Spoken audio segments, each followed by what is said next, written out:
Hello, എല്ലാവർക്കും നമസ്കാരം. ഞാൻ ശാന്തകുമാരി കുവൈറ്റ്. ഇന്ന് ഞാനൊരു കാര്യം പറയാൻ ചിന്തിക്കുന്നത്, എൻ്റെ ഇന്നത്തെ വിഷയം നമ്മുടെ ഒരു ലോകം ചുറ്റുന്ന ഒരാളുണ്ടല്ലോ, സന്തോഷ് ജോർജ് കുളങ്ങര. ഞാൻ ആ പറയുന്ന അഭിപ്രായത്തോടുകൂടി തന്നെ ഞാനും യോജിക്കുന്നത്. കാരണം ഈ ലോകത്തിൽ നടക്കുന്ന, നമ്മുടെ ലോകത്തിലല്ല, നമ്മുടെ ഇന്ത്യയിൽ അല്ലെങ്കിൽ ലോകത്ത് നടക്കുന്ന അക്രമങ്ങൾക്കും അതിക്രമങ്ങൾക്കും കള്ളത്തരങ്ങൾക്കും ഒന്നിനും ഒരു കള്ളത്തരങ്ങൾക്കും അധർമ്മങ്ങൾക്കും ഈ ഭരണപക്ഷത്തിൻ്റെ തെമ്മാടിത്തരങ്ങൾക്കും എല്ലാത്തിനും നമ്മുടെ ഈ ലോകത്തിനെ കുറിച്ചാണ് ഞാൻ പറയുന്നത്. കെട്ടത് നടക്കുന്ന സമയത്ത് അത് ചോദിക്കാൻ ദൈവത്തിന് കഴിയാത്തത് എന്തുകൊണ്ടാണ്? എല്ലാവരും ദൈവത്തിൽ വിശ്വസിക്കുന്നു, ഞാനും വിശ്വസിക്കുന്നു.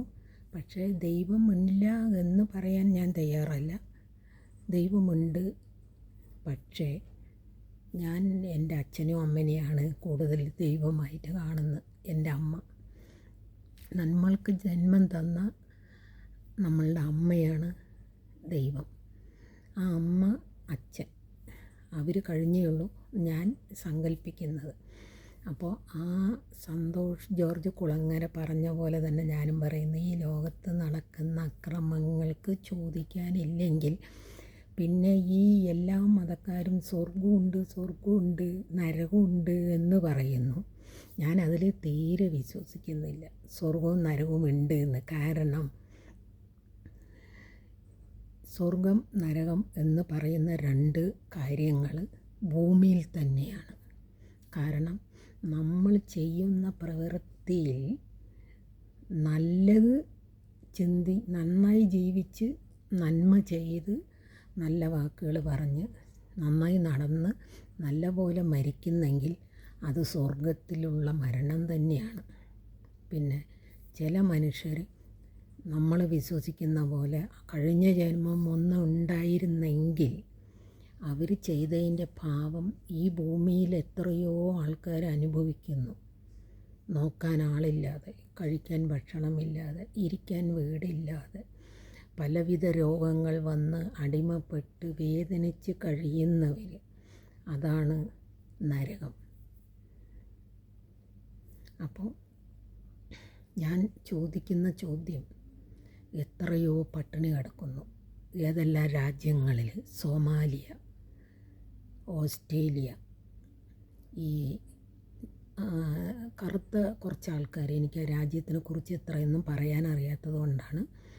ആ രാജ്യത്തിൽ മണ്ണുകൊണ്ട് അപ്പം ചുട്ട് തിന്നുന്നു.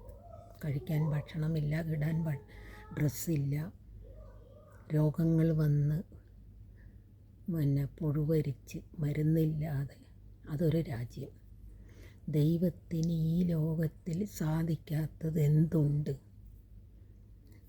ഘോരം എല്ലാ മതക്കാരും പറയുന്നു ദൈവമുണ്ട്, ദൈവത്തിൻ്റെ പേരും പറഞ്ഞ് സമ്പാദിക്കുന്നവർ ദൈവത്തിൻ്റെ പേര് പറഞ്ഞ് അവർ സമ്പാദിച്ച് നന്നാകുകയല്ലാതെ ഈ ദൈവത്തിന് എന്തുകൊണ്ടാണ് ഇങ്ങനെയുള്ള രാജ്യങ്ങളിൽ പോയി അവരെ രക്ഷപ്പെടുത്തിക്കൂടെ? ഇല്ലെങ്കിൽ ദൈവത്തിന് ഏതെങ്കിലും തുല്യമായ മനുഷ്യരിനെ ആ നാട്ടിലേക്ക് വിട്ടിട്ട് അവിടെ നന്നാക്കിക്കൂടെ ആ പാവപ്പെട്ട നാടിനെ? അതാണ് ഞാൻ ചോദിക്കുന്നത്. അപ്പോൾ ദൈവത്തിൻ്റെ പേര് പറഞ്ഞ് കുറേ പേര് പൈസ ഉണ്ടാക്കി ജീവിക്കുന്നു. കഞ്ഞിയും ഇല്ല, ഇടാൻ ഡ്രസ്സില്ല, വെള്ളവും അതൊന്നുമില്ലാത്ത രാജ്യങ്ങളിൽ അവർ നരകിച്ച് ജീവിക്കുന്നു. അവരെന്താ ദൈവത്തിന് വിളിക്കുന്നില്ലേ? എന്നിട്ട് എന്തുകൊണ്ട് ദൈവം കേൾക്കുന്നില്ല? ദൈവത്തിന് എവിടെ വേണമെങ്കിലും പ്രത്യക്ഷപ്പെടാലോ. അല്ലാതെ ഞാൻ കുറേ പാട്ട് പാടി, ഞാൻ കുറേ കൈയടിച്ചു, അവിടെ പ്രത്യക്ഷപ്പെടണു എന്ന് അത് ഞാൻ ആരിനെയും പറയുന്നില്ല. അത് പറഞ്ഞാൽ ചിലപ്പോൾ അത് ജാതിപരമായിട്ട് വല്ലതും വരും. അതുകൊണ്ട് ഞാനത് പറയുന്നില്ല. അപ്പം ഞാൻ ചോദിക്കുന്നത്, ഈ മൂന്ന് മതക്കാരും പറയുന്നത് ഈ ദൈവങ്ങൾക്ക് എന്തുകൊണ്ട് ഈ ഭക്ഷണമില്ലാതെ മണ്ണ് ചുട്ട് തിന്നുന്ന നാട്ടിൽ ജനിച്ച് അവരിൻ്റെ കഷ്ടതകൾ തീർക്കാത്തത്?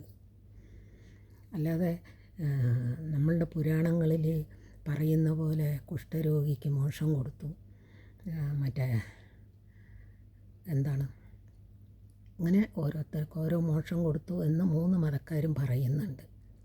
ഇത് നമ്മൾ കേൾവിയുള്ള കഥകളാണ്.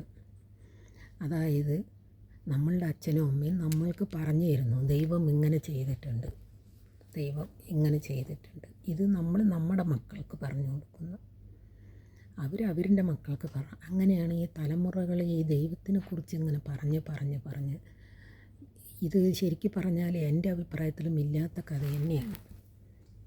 കാരണം അത് എൻ്റെ അനുഭവമാണ്. ഞാനും ഒരുപാട് പട്ടിണി കിടന്നുണ്ട് ചെറുപ്പത്തിൽ, കഞ്ഞിയില്ലാതെ. ഈ കുള്ളിക്കിഴങ്ങിൻ്റെ പൊടി ശർക്കരയിട്ട് കലക്കി കുടിച്ച കാലങ്ങളുണ്ട്. ഇടാൻ ഡ്രസ്സില്ലാതെ, ഒരു നല്ല ഡ്രസ്സ് സത്യം പറഞ്ഞാൽ എനിക്ക് ഇന്നും ഇടാൻ പറ്റിയിട്ടില്ല എന്നുള്ളതാണ്. അപ്പം ഇതേപോലെ തന്നെ ഒരുപാട് പേരുണ്ട് ഈ ലോകത്തിൽ.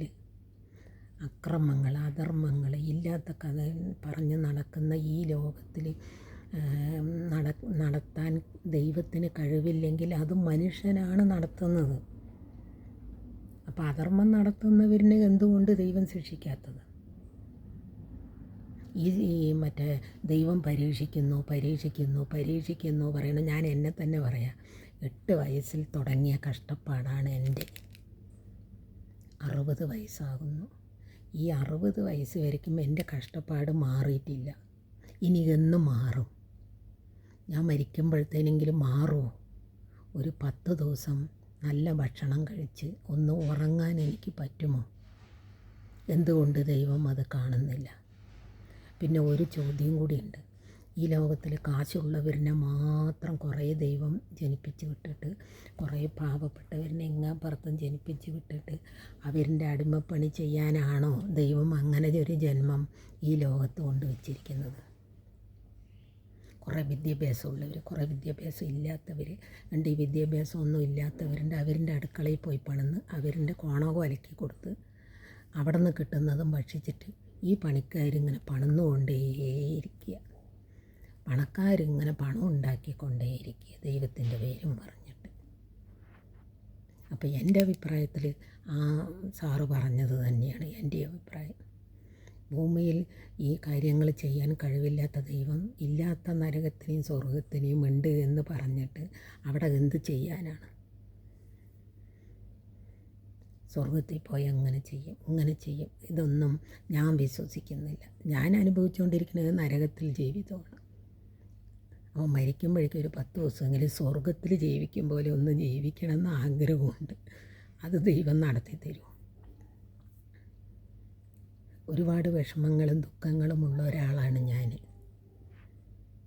ഇന്നും. അപ്പോൾ ദൈവം എന്തുകൊണ്ട് കേൾക്കുന്നില്ല? ഞാനൊരു കൃഷ്ണഭക്തിയാണ്. ഞാനിപ്പോൾ വിളിക്കുന്നുണ്ട്, കൂടുതൽ ഞാൻ അതിലേക്ക് അടുക്കുന്നില്ല. കാരണം എന്താ പറഞ്ഞാൽ, എന്നും കരയാൻ മാത്രം വിധിക്കപ്പെട്ട ഒരു ജന്മമാണ് എൻ്റേതെന്നുള്ളത് ഞാൻ മനസ്സിലാക്കിയിട്ടുണ്ട്. അത് നമ്മളുടെ ജന്മവിധി. എത്ര സമ്പാദിച്ചാലും കാണുന്നില്ല.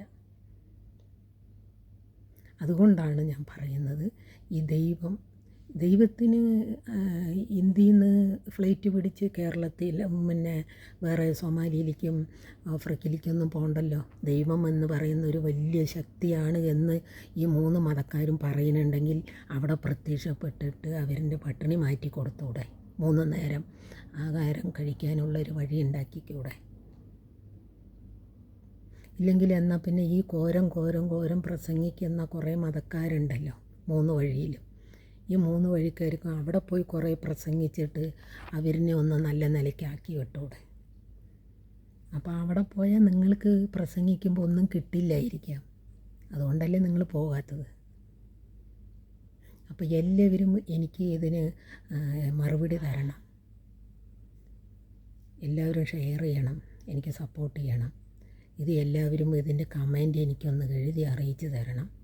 ഞാൻ ഈ സന്തോഷ് ജോർജ് കുളങ്ങരൻ്റെ പക്ഷക്കാരിയാണ്. Okay, by.